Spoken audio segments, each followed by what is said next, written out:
এর আগের ভিডিওতে আমি আপনাদেরকে বলছিলাম যে আমি ঢাকায় কোথায় কোথায় গিয়েছিলাম এবং আজকে কোথায় যাচ্ছি তা নিয়ে থাকছে আজকের ভিডিওটা। তো চলেন ভিডিওটা শুরু করা যাক। আসসালামু আলাইকুম সবাইকে। তো কেমন আছেন সবাই? আশা করি সবাই ভালো আছেন। Welcome back to my new video এবং আমার নাম হচ্ছে সোহান। তো আজকে আমরা যাব বসুন্ধরা মেট্রো রেল ও 300 ফিটে এবং আমি এখন আছি চকবাজারে।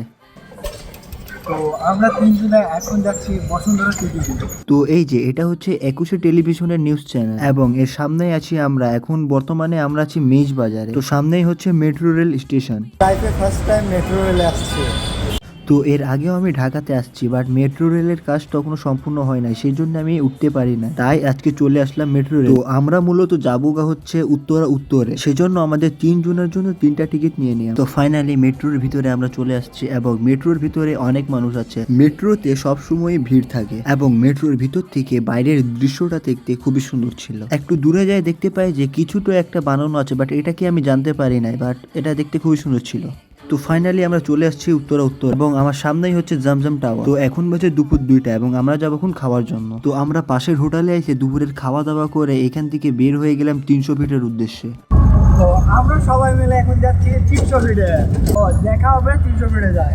300 ফিটে যাওয়ার সময় রাস্তার ধারে ছিল শাহজালাল আন্তর্জাতিক বিমানবন্দর। ও রাস্তার এখান থেকে ভিতরে সবকিছুই দেখা যায়। सारा रात सोया नहीं, सुबह मुझे सोने दो, नींद पूरी हुई नहीं, ख्वाब पूरे होने दो। তো ফাইনালি চলে আসলাম 300 ফিটে এবং 300 ফিটে আসার পর দেখি এখানে অনেক মানুষই আসছে ঘোরার জন্য। উত্তর থেকে এইখানে আসতে আমাদের প্রায় ঘন্টাখানিক সময় লাগছে এবং এখন বাজে 3:30। 3:30টার দিকেও এখানে অনেক মানুষ। 300 ফিট মূলত পরিচিত হচ্ছে স্পিডের জন্য, কারণ যারা বাইক রাইড করে তারা সব সময় এখানে আসে এবং বড় বড় রাস্তা এবং এখানে রাইডিং করে মজা পাওয়া যায় ও মাঝে মাঝে এখানে অ্যাক্সিডেন্টও হয়। 300 ফিটে ম্যাক্সিমাম মানুষই আসে রাত্রিরে এবং রাত্রিরের ভিউটা এখানে থাকে জাস্ট অসাধারণ। তো 300 ফিটে আসলে এখানে দেখতে পাবেন যে এখানে সব সময় ক্যামেরাম্যান থাকে ও এখানে ক্যামেরাম্যানের অভাব নাই। তো সেই জন্য আমার বন্ধু চলে গেল ক্যামেরাম্যানের কাছে কয়েকটা ছবি প্লাস সিনেমেটিক ভিডিও করার জন্য। তো এইখানে কয়েকটা ছবি প্লাস ভিডিও করার পর আমরা এখান থেকে রওনা দিলাম বসুন্ধরার উদ্দেশ্যে। তো এইখানে ছিল অনেক গরম, তাই চাচা আইসক্রিম বিক্রিও করতেছে এবং নিজেও খাচ্ছেন এবং চাচাকে দেখতে খুবই সুন্দর লাগছিল। তো এইখান থেকে একটা বাসে করে আমরা সোজা চলে যাই উত্তরের মেট্রো রেল স্টেশন। তো এটাই হচ্ছে রাত্রির ঢাকা শহর এবং আমরা এখানে আসে দেখতে পাই যে এখানে কুন্নার সাইডে ঝামেলা হচ্ছে। তো আমরা ছিলাম ফ্লাইওভারের উপরে এবং এখানে ঠিক কি হয়েছে আমরা বুঝতে পারি না। এটা হচ্ছে ঢাকার অবস্থা।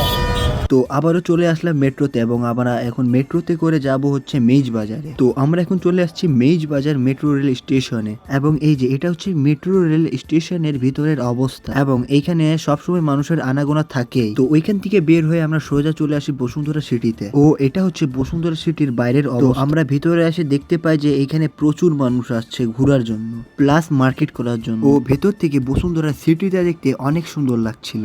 তো বাইরে ঘোরাঘুরি করার পর আমরা ভিতরে চলে আসি এক বড় ভাইয়ের দোকান, ভাইয়ের সঙ্গে দেখা করার জন্য। তো এই যে এটা হচ্ছে ভাইয়ের দোকান, এখানে ছেলেদের জন্য শার্ট প্যান্ট টি শার্ট সবকিছু পাওয়া যাবে। তো এইখানে ঘোরাঘুরি করার পর আমরা বের হয়ে যাই বাসা যাওয়ার উদ্দেশ্যে। তো এইদিক ওদিক ঘোরাঘুরি করার পর আমরা আবারও চলে আসি চকবাজার এবং চকবাজারে আসার পর আমরা সবাই মিলে লাচ্ছি খাই এবং লাচ্ছিটা খাইতে ছিল অসাধারণ। এবং চকবাজারে আসলে আপনারা এখানে অনেক কিছুই কিনতে এবং চকবাজারে কসমেটিকের দোকান অনেক আছে। তো আমার বন্ধু আসছিল এখানে আম্মুর জন্য এবং তার বোনের জন্য কিছু জিনিসপত্র নিতে। তো এইখানে মেয়েদের জন্য অনেক সুন্দর সুন্দর জিনিসপত্র ছিল। তো এখন বাজে রাত 11টা এবং আমি রওনা হলাম বাসায় যাওয়ার উদ্দেশ্যে। তো আজকের ভিডিওটা ছিল এত দূরে। দেখা হবে আপনাদের সঙ্গে আরেকটা নতুন ভিডিওতে। ততক্ষণের জন্য আল্লাহ হাফেজ সবাইকে এবং যারা যারা নতুন আছেন আমার পেজটাকে ফলো করে যাবেন।